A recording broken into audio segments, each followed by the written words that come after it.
Now we will learn about motor. We have a permanent magnet. You can see this is north and this is south.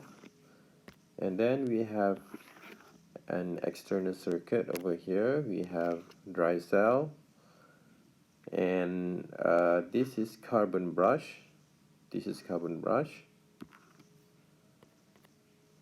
Okay. Now we know that from previous video, when we have a coil in a permanent magnet, when current flows in the coil, there will be a turning effect, and we will learn and we will apply that knowledge in this video. So let's say that we have a coil. Okay, we have a coil. Now let us look at this the word here, split ring commutator. So this is, you can see the curved part here, so that is the split ring commutator. Okay, now here is the positive terminal, so current flows in this direction.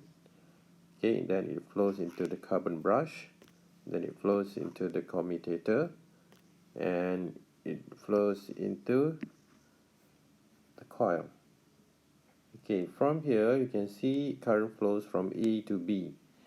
So when current flows from A to B, when you look from this direction, you can tell that the current is flowing into the plane.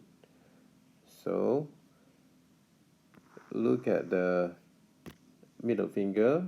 It is the direction of the middle finger is into the plane. So look at the index finger here, it is pointing toward the south. Therefore, we'll be able to determine the direction of force is downward. So the direction of the force on this side should be downward. And then this current will flow to the other side from C to D. Okay, you can see the current flows from C to D. So in this case, when you look from this side, current is out of the plane, as you can see in the left-hand Fleming rule. So you can see that the index finger is still pointing toward the south. Therefore, the force produced is upward. So from here, you can tell that the force is upward.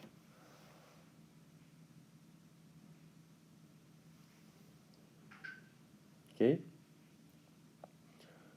So when we have two forces in opposite direction, it will cause a turning effect.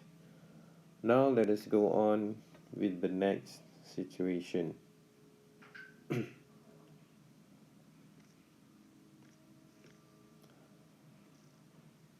Okay, now what happens is, now the coil is in a vertical situation like this, but there is a slight error here.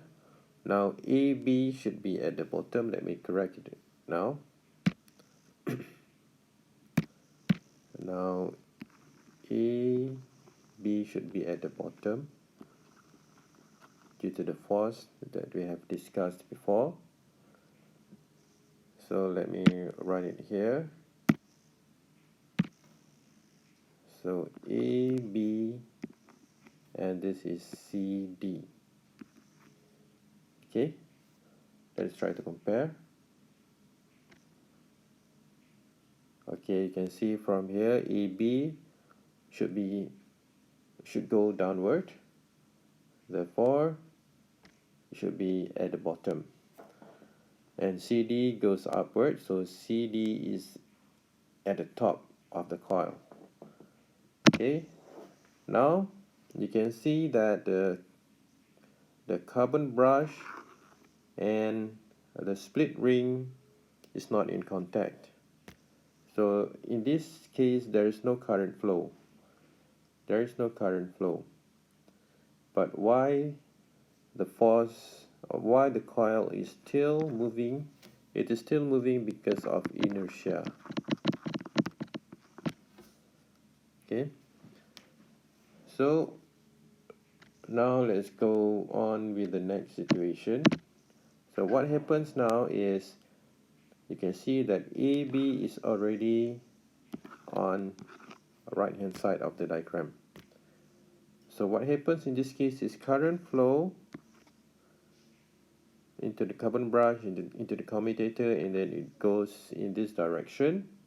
So in this case, you can apply left hand Fleming rule again.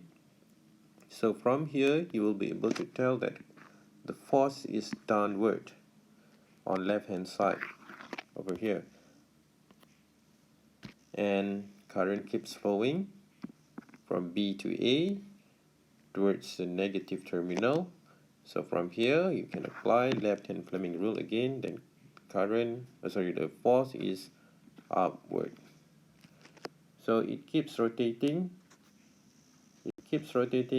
over and over again, and this is how a motor works.